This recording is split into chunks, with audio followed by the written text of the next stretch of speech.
भारताच्या महामहिम राष्ट्रपती द्रौपदी मुर्मू महोदया, महाराष्ट्राचे नूतन राज्यपाल महामहिम राधाकृष्णनजी, महाराष्ट्राचे लोकप्रिय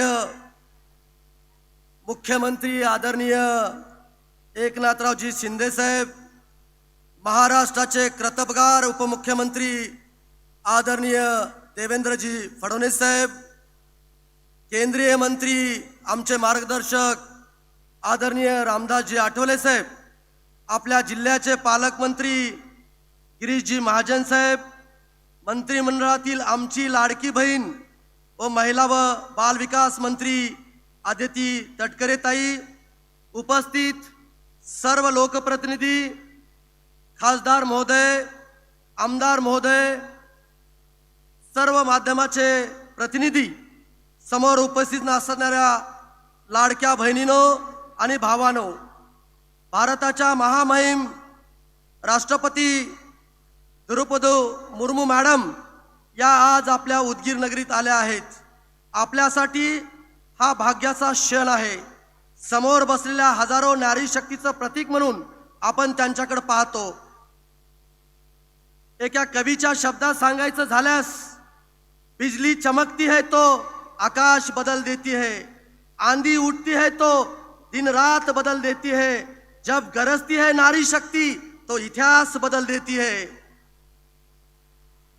इतिहास बदलण्याचं सामर्थ्य असणाऱ्या या नारी शक्तीचं प्रतीक असणाऱ्या महामहिम राष्ट्रपती द्रौपदी मुर्मू मॅडम यांच्या रूपानं उदगीर या आपल्या भूमीत राष्ट्रपतींचं झालेलं आगमन हे उदगीरच्या इतिहासातील सुवर्ण पान आहे। महामहिम राष्ट्रपति जी उदयगिरी बाबा और ख्वाजा सैयद सदरुद्दीन बादशाह की इस पावन बस्ती में आपका आना इतिहास में स्वर्ण का पन्ना है। या कार्यक्रमास उपस्थित असणारे महाराष्ट्राचे लाडके मुख्यमंत्री एकनाथ शिंदे साहेब यांचा कामाचा धडाका महाराष्ट्राने पाहिला आहे। 18 तास काम करणारे मुख्यमंत्री सतत जनसेवेसाठी कार्यरत असतात। महाराष्ट्राच्या विकासात अत्यंत महत्त्वाचे योगदान देणारे, कार्यक्षम व तडफदार नेतृत्व म्हणून ज्यांची ओळख आहे ते उपमुख्यमंत्री नामदार देवेंद्रजी फडणवीस साहेब यांचा अभ्यासू व कर्तबगार नेतृत्वाने कार्यक्षमतेचे उत्तम उदाहरण उभे केले आहे। विकासाचा वादा असणारे आमचे नेते माननीय अजितदादा पवार साहेब या कार्यक्रमाला येणार होते। त्यांची तब्येत थोडीशी खराब झाल्यामुळे त्या कार्यक्रमाला येऊ शकत नाहीत, पण त्या शुभेच्छा या ठिकाणी दिलेल्या आहेत। आणि म्हणून राष्ट्रपती महोदयांचं,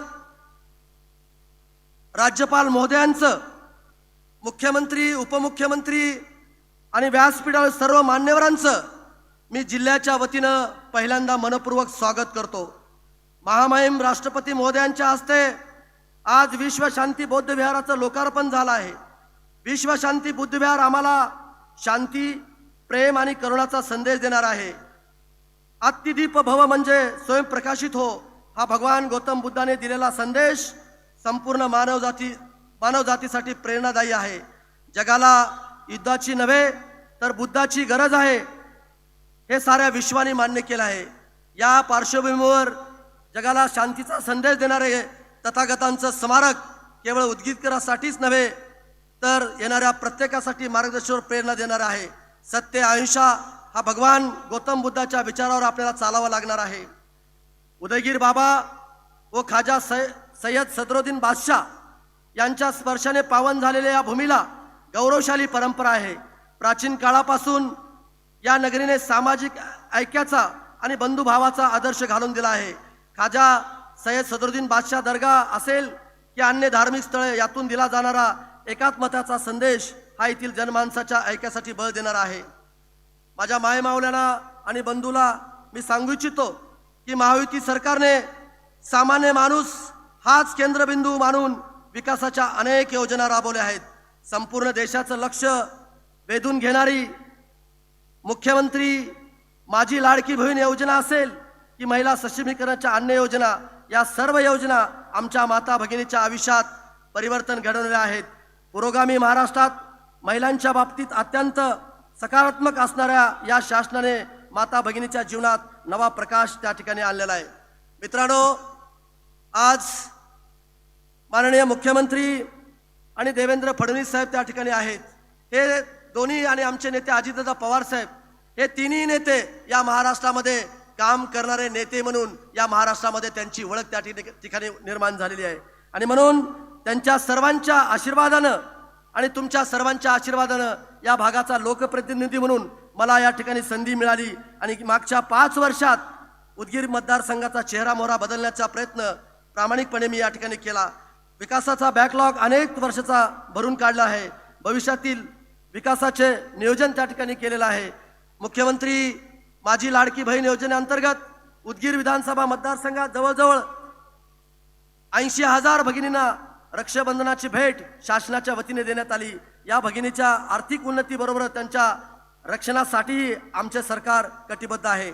माननीय राज्याचे लाडके मुख्यमंत्री एकनाथ शिंदे साहेब आणि दुसरे कर्तबगार उपमुख्यमंत्री देवेंद्र फडणवीस साहेब आणि मला मंत्रिपदाची संधी उपलब्ध करून देणारे आमचे नेते माननीय अजितदादा पवार साहेब यांच्या सहकार्यामुळेच मतदारसंघात हा विकास करता आला.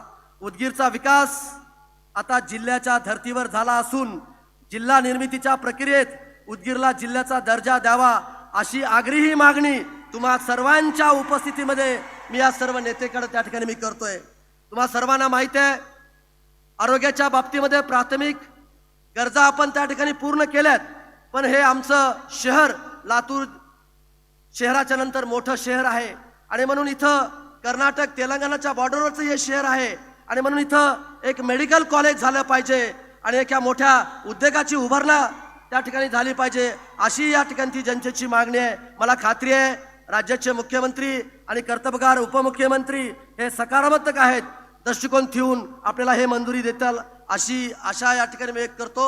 मित्रांनो, मी पाहतोय एक सर्वसामान्य कार्यकर्ता म्हणून मी मंत्रिमंडळामध्ये काम करतोय. मुख्यमंत्री रात्री 3-3 वाजेपर्यंत सर्वसामान्य माणसाचे प्रश्न त्या ठिकाणी सोडवतात आणि आदरणीय देवेंद्र फडणवीस साहेबाबद्दल बोलताना विद्वत्ता आणि लोकप्रियतेचा मिलाप असणारा नेता जर कोण असेल तर माननीय देवेंद्र फडणवीस साहेब त्या ठिकाणी आहेत. आज मुंबईमध्ये आणि महाराष्ट्रामध्ये प्रचंड मोठं इन्फ्रास्ट्रक्चर उभा करून एक नवा महाराष्ट्र उभा करण्याचं काम या नेत्यांनी त्या ठिकाणी केलेलं आहे आणि म्हणून परत एकदा या उदगीर शहरामध्ये राष्ट्रपती महोदया, राज्यपाल महोदय, मुख्यमंत्री, उपमुख्यमंत्री सर्व मान्यवर या ठिकाणी उपस्थित राहिले त्याबद्दल मी त्यांचं मनपूर्वक या भागाचा लोकप्रतिनिधी म्हणून मी स्वागत आणि आभार व्यक्त करतो. थांबतो. जय हिंद, जय महाराष्ट्र. एबीपी माझा, उघडा डोळे बघा नीट.